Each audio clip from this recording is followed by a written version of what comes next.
Good evening, sir. வணக்கம். வணக்கம் sir. Welcome to our pre-release event. Very happy to have you here, sir. சொல்லுங்க இன்னைக்கு வந்திருக்கீங்க blessings and wishesக்கு. Please share it, sir.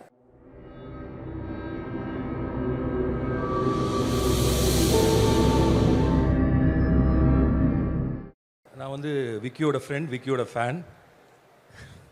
And விக்கியை வந்து எனக்கு 2012 பிப்ரவரியிலேருந்து தெரியும்.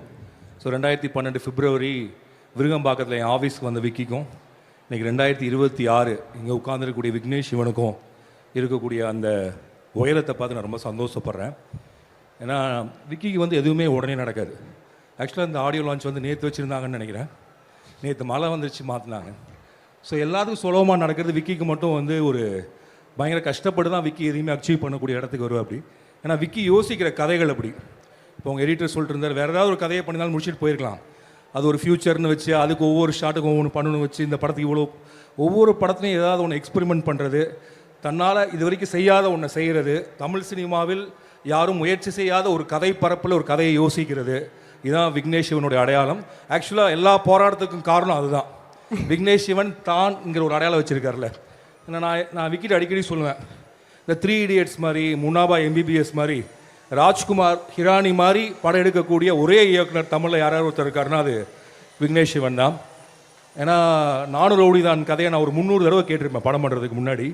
300 தடவை கேட்குறப்போ நான் சிரிச்சிருக்கேன். ஆக்சுவலாக அவர் பக்கத்தில் உட்காந்துருக்கு அனிருத் வந்து நானும் ரவுடி தான் படத்தோட ஹீரோ. ஆனால் அவர் அப்போ ஏன் மிஸ் பண்ணான்னு தெரில, பண்ணல. நானும் ரவுடி தான் கதையை எனக்கு தெரிஞ்சு தமிழ் சினிமாவில் இருக்கக்கூடிய அன்னைக்கு இருந்த எல்லா ஹீரோட்டையும் விக்கி போய் சொல்லியிருப்பாரு நான் நினைக்கிறேன். ஸோ இந்த இடத்துல விஜய் சேதுபதி பற்றி சொல்லணும்னு நான் நினைக்கிறேன். விக்கி வந்து எல்லாத்தையும் கதை சொல்லிட்டாரு. ஒரு நாள் சொன்னார், சார் ப்ரொடியூசர் அமைஞ்சிச்சு, எல்லாம் அமைஞ்சிச்சு, ஆனால் ஹீரோ மட்டும் அமையலை அப்படின்னாரு. நான் சொன்னேன், நம்ம விஜய் சேதுபதிட்ட கேட்போம். விக்கி சொன்னார், இல்லை சார் அந்த கதைக்கு அவர் கொஞ்சம் ஒல்லியாக இதுவாக கொஞ்சம் பயப்படுற மாதிரி ஒருத்தர் ராணு ரவுடின்னு சொன்னால் தான் நல்லாயிருக்கும், விஎஸ் சொன்னால் எப்படி இருக்கும்னு. நான் சொன்னேன், அவர் வேணாங்கிறது அவர் சொல்லட்டுமே அப்படின்னு நான் தான் ஃபோன் பண்ணேன். அவர் திண்டுக்கல்ல இருந்தார். சார் நான் போடா போடி பார்த்ததுலேருந்து விக்கியோட படம் படத்துக்கு ரெடியாக இருக்கேன், விக்கி தான் வரமாட்டேங்கிறார் அப்படின்னாரு. ஸோ அப்படி தான் விக்னேஷ் சிவனுக்கு விஜய் சேதுபதி வந்தார். விஜய் சேதுபதி விக்கிக்கு மட்டும் இல்லை, பாலாஜி தரணிதரன், கார்த்திக் சுப்புராஜ், நலன் குமாரசாமின் பல யங் ரைட்டர்ஸ் டைரக்டர்ஸ்க்கு இன்றைக்கி தமிழ் சினிமாவில் ஒரு இடம் கொடுத்தது வந்து விஜய் சேதுபதி. அண்ட் விக்கிக்கு நானும் ரவுடி நான்லேருந்து எல்லாமே மாறிச்சு. அனிருத் வந்தார், தங்கமே பாட்டு வந்துச்சு, நயன் வந்தாங்க.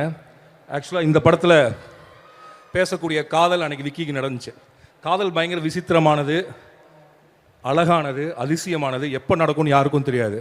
அது டக்குன்னு அடிக்கிற ஒரு மின்னல் மாதிரி வந்துட்டு போயிடும். அந்த மின்னல் வெளிச்சத்தில் டக்குன்னு பார்த்து கையை பிடிச்சோன்னா சேர்ந்துருவோம், இல்லைன்னா சேர மாட்டோம். அப்படி மின்னல் வெளிச்சம் அடித்தப்போ விக்கியும் நயனும் 2 பேர்த்த பார்த்தாங்க, கையை பிடிச்சாங்க, காதல் நடந்துருச்சு. ஸோ நானும் ரவுடி தானும் இந்த படம் கிட்டத்தட்ட ஒன்று தான் நான் சொல்லுவேன். எவ்வளோ ஃப்யூச்சர் போனாலும், எவ்வளோ ஏஐ வந்தாலும், எவ்வளோ ஆப் வந்தாலும், காதல்ங்கிறது ஒரு அழிக்க முடியாத, புரிந்து கொள்ள முடியாத, அறிந்து கொள்ள முடியாத, கட்புலனாகாத அழகான ஒன்று. இன்னும் சொல்லப்போனால் பொய்களால் நிறைந்த ஒன்று தான் காதல். தொல்காப்பியர் சொல்லுவார், காதலில் முக்கியமே பொய் பாராட்டல்னு சொல்லி. நேற்று நைட் ஃபுல்லாக ஒன்றை தான் நினச்சிட்டு இருந்தேன், உனக்கு குட் நைட் அனுப்பாமல் நான் தூங்கவே மாட்டேன், எந்திரிச்சு உனக்கு தான் குட் மார்னிங் சொல்கிறேன், இப்படின்னு பல குட்டி குட்டி பொய்களால் நிறைந்த ஒன்று தான் காதல். அந்த குட்டி குட்டி பொய்களை நிஜம் நம்புறது தான் காதல். ஆனால் விக்கி சொல்கிறாரு, இவர் வச்சுருக்க ஆப்பில் வந்து யார் பொய் சொன்னாலும் தெரிஞ்சிடும் அப்படிங்கிறார். காதலன் காதலிடம் பொய் சொன்னாலும் சரி, காதலி காதலிடம் பொய் சொன்னாலும் அந்த ஆப் காட்டி கொடுத்துருவோம் அப்படின்னு சொல்கிறாரு. அப்படி காட்டி கொடுத்தா காதல் என்ன ஆகும் சார்? அதுக்கப்புறம் காதல் இருக்குமா அப்படின்னு கேட்டால் கண்டிப்பாக இருக்கும்னு தான் சொல்கிறார் தொல்காப்பியர். அதுக்கும் தொல்காப்பியர் என்ன சொல்கிறாருன்னா, வேட்கை ஒருதலை உள்ளுதல் மெலிதல் ஆக்கம் செப்பல் நாணுவரை அறுத்தல் நோக்குவை எல்லாம் அவையே போரல் மறத்தல் மயக்கம் சாக்காடு என்ற சிறப்புடை மரபினவை கலவென மொழிப. அப்படின்னா என்ன சொல்கிறாருன்னா, வேட்கைனா ஒரு ஆணுக்கும் சரி ஒரு பெண்ணுக்கும் சரி இன்னொரு ஆண் மேலேயோ பெண் மேலேயோ வரக்கூடிய அந்த காதல் உற்சாகம், அது வேட்கை.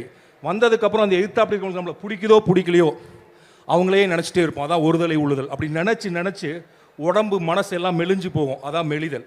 அதுக்கப்புறம் தூக்கத்தில் புலம்புவோம், ஆக்கம் செப்பல், நாணுவரை இறத்தல். அதுக்கப்புறம் வெக்கம் மானம் சூடு சொரணம் எல்லாம் விட்டு நடு ரோட்டில் வந்து நிற்போம். அதுக்கப்புறம் நம்மளை மறந்து மயங்கி செத்து போகக்கூடிய அளவுக்கு சிறப்புடையது காதல் அப்படின்னு சொல்கிறார் தொல்காப்பியர். கிட்டத்தட்ட அது 2050 இருந்தாலும் சரி, 2100க்கு போனாலும் சரி, காதல் அப்படியே தான் இருக்கும், அந்த சிறப்போடு தான் இருக்கும். ஸோ ஏன்னா இன்றைக்கி வந்து ஃபியூச்சரிஸ்டிக்கானதுன்னு பார்க்குறப்ப நம்ம ஆப் பற்றி பேசுகிறோம். ஆக்சுவலாக இன்றைக்கி வந்து இப்போ உங்களை பற்றி ஏதாவது சொல்லணும்னா முன்னாடி விக்கிபீடியாவில் தேடுவோம், இல்லை ஒரு ப்ரொஃபைலில் தேடுவோம். இப்போ வந்து ஒரு ஆப்ட கேட்டால் ChatGPT கேட்டால் அது வந்து தகவலை சொல்கிறது இல்லை, உங்களை பற்றி ஒரு வெர்டிக்டே கொடுக்குது. நீங்கள் யாருங்கிற தீர்ப்பே அது கொடுக்குது. இனிமேல் நம்ம பிராண்டிங் பண்ணணும்னா நம்ம வந்து வேறு யார்ட்டையும் சொல்ல வேண்டியதில்லை, ஆப்புக்கு நம்மளை பற்றி என்னெல்லாம் சொல்லணும்னு சொன்னால் மட்டும்தான் நம்மளை பற்றி ஒப்பீனியன் வரும். எப்படி வாட்ஸ்அப்பை நம்ம நம்பிட்டு இருந்தோமோ இப்போ எல்லாரும் ஆப்பை நம்ப ஆரம்பிச்சிருக்காங்க. ஸோ உலகம் வந்து யோசிச்சு பார்த்தா ரொம்ப காம்ப்ளிகேட்டடாக மாறிட்டு இருக்கு.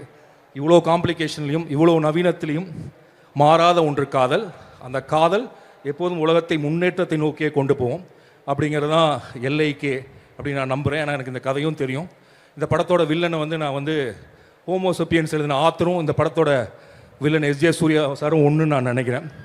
அண்ட் விக்கி இந்த மாதிரி கதைகளை யோசிக்கக்கூடிய தைரியம் உற்சாகமெல்லாம் உள்ள ஒரு பாய் விக்கி. ஏன்னா நான் விக்கி வந்து அந்த சுருள் முடி, அந்த சேட்டை கண்ணு, இப்போ கொஞ்சம் குண்டாயிட்டார். அப்போ இன்னுமே நிஜமாவே பாயாக இருந்தார் அவர். நான் எப்போதுமே விக்கி மிக்கி லக்கி பாய் அப்படின்னு சொல்லுவேன். ஏன்னா அவர் என் ஆஃபீஸ்க்கு வந்தாலே எனக்கு ஒரு பயங்கர சந்தோஷமும் அதிர்ஷ்டமும் சேர்ந்து வந்துடும். So for me is always a Vicky micky lucky boy. And அவர் இன்னும் எவ்வளோ லக்கினா, இந்த ஈவெண்ட்டுக்கு அவர் என்னை இன்வைட் பண்ணல. நயன் தான் வந்து 3 நாளைக்கு முன்னாடி சொன்னாங்க, அப்புறம் 3 நாளைக்கு முன்னாடி சாயங்காலம் சொன்னாங்க, அப்புறம் நேற்று சாயங்காலம் சொன்னாங்க, இன்னைக்கு காலையில் சொன்னாங்க, அப்புறம் இன்னைக்கு சாயங்காலம் சொன்னாங்க வந்துட்டீங்களான்னு கேட்குற வரைக்கும். ஸோ அப்படிப்பட்ட ஒரு மனைவி கிடைக்கக்கூடிய அளவிற்கு அதிர்ஷ்டமான ஒருவர் தான் Vicky. So my dear Vicky micky lucky boy. அப்புறம் வந்து அவங்க அம்மாவால் வளர்க்கப்பட்ட ஒரு பையன். அதுவும் வந்து அவங்க ஆக்சுவலாக நானும் ரவுடி தானில் வரக்கூடிய அம்மாவும் அவங்க அம்மாவும் ஒரே அம்மா தான். விக்கி எப்படி அவங்க அம்மாவை எப்படி கூப்பிடுங்க விக்கி உங்கள் அம்மாவை? மீ அப்படின்னு தான் விஎஸும் அந்த படத்தில் கூப்பிடுவார். அண்ட் விக்கிக்கு இருக்கக்கூடிய ஹியூமர் மாதிரி 100 மடங்கு ஹியூமர் உள்ளது தான் அவங்க அம்மா. அண்ட் அவங்க எப்போ இன்னும் விக்கியும் சரி அவங்க அம்மாவும் சரி எப்போ திட்டுறாங்க எப்போ பாராட்டுறாங்க நமக்கு தெரியவே தெரியாது. அவ்வளோ அழகாக இருக்கும் அவங்களோட திட்டுறதும் சரி இதுவும் சரி. And Anirudh sir and from நானும் ரவுடிதான்லேருந்து ஆக்சுவலாக விக்கியோடைய பர்சனல் காதலுக்குள்ளேயும் அவரோட பாடல் இருக்குது. விக்கியினுடைய முன்னேற்றத்திலையும் விக்கியினுடைய பயணத்திலையும் அவர் உடன் நிற்கிறதுங்கிறது ரொம்ப முக்கியமான விஷயம் நான் நினைக்கிறேன். ஏன்னா Vicky is the rarest writer and director. ஏன்னா அவன் எழுதுகிற மாதிரியான அந்த காட்சியை அந்த நோக்கத்தில் அந்த லேட்டரல் திங்கிங்கில் எனக்கு தெரிஞ்சு தமிழில் யாரும் அப்ரோச் பண்ணுறதில்ல. பியூராக ஹிலேரியஸ் படம் பண்ணக்கூடிய எல்லா குவாலிட்டிஸும் கேலிபரும் உள்ள எனக்கு தெரிஞ்ச ஒரு film maker Vicky. Anirudh sir thanks for supporting Vicky. And Pradeep sir and அந்த காலத்தில் பாரதிராஜாட்டிருந்து பாக்கியராஜ் வந்தார், பாக்கியராஜ்லேருந்து பார்த்திபன், பாண்டியராஜ், இப்படி டைரக்டர்ஸ் ரைட்டர் ஆகலாம் அப்படிங்கிற அந்த வேவை திரும்ப தமிழ்நாட்டில் லவ் டுடேலேருந்து கிரியேட் பண்ணவர் வந்து பிரதீப். ஆக்சுவலாக அவர் ஸ்டார்ட் பண்ணதுலேருந்து தான் இன்றைக்கி வந்து நம்ம வித் லவ் டைரக்டர். அண்ட் அவர் தான் டைரக்டர் கம் ஹீரோ இல்லையா? வித் லவ்ல இல்லை, அவர் அசிஸ்டன்ட் டைரக்டர். பட் முதல் படம் அவர் டைரக்ட் பண்ணி குட்டியாக நடிச்சார். நம்ம இப்போ அவரே நடிக்கிற படத்துக்கு அவரே டைரக்ட் பண்ணிக்கிறாரு. ஸோ இன்றைக்கி டைரக்டரும் ஹீரோவும் ஒரே ஆள் தான். ஒரு ரைட்டர் ஹீரோ ஆக முடியும். அண்ட் தமிழ் சினிமாவில் ஒருவர் ஹீரோ ஆவதற்கு உருவமோ உயரமோ எடையோ அழகோ அவசியம் இல்லை அப்படிங்கிறத மீண்டும் நிரூபித்தவர் வந்து நம்முடைய Pradeep.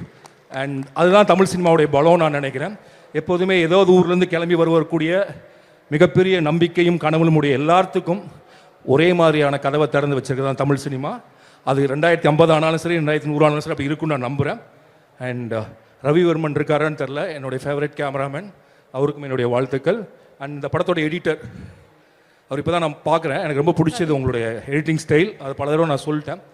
And nice to see you sir. And என்டிகேன்னு ஒரு எல்ஐகேவிற்கு என்னுடைய மனமார்ந்த வாழ்த்துக்கள். அண்ட் இதை ஒரு பெரிய திரையில் மக்களோடு மக்களாக சிரித்து மகிழ்ந்து பார்ப்பதற்கு நானும் காத்திருக்கிறேன்.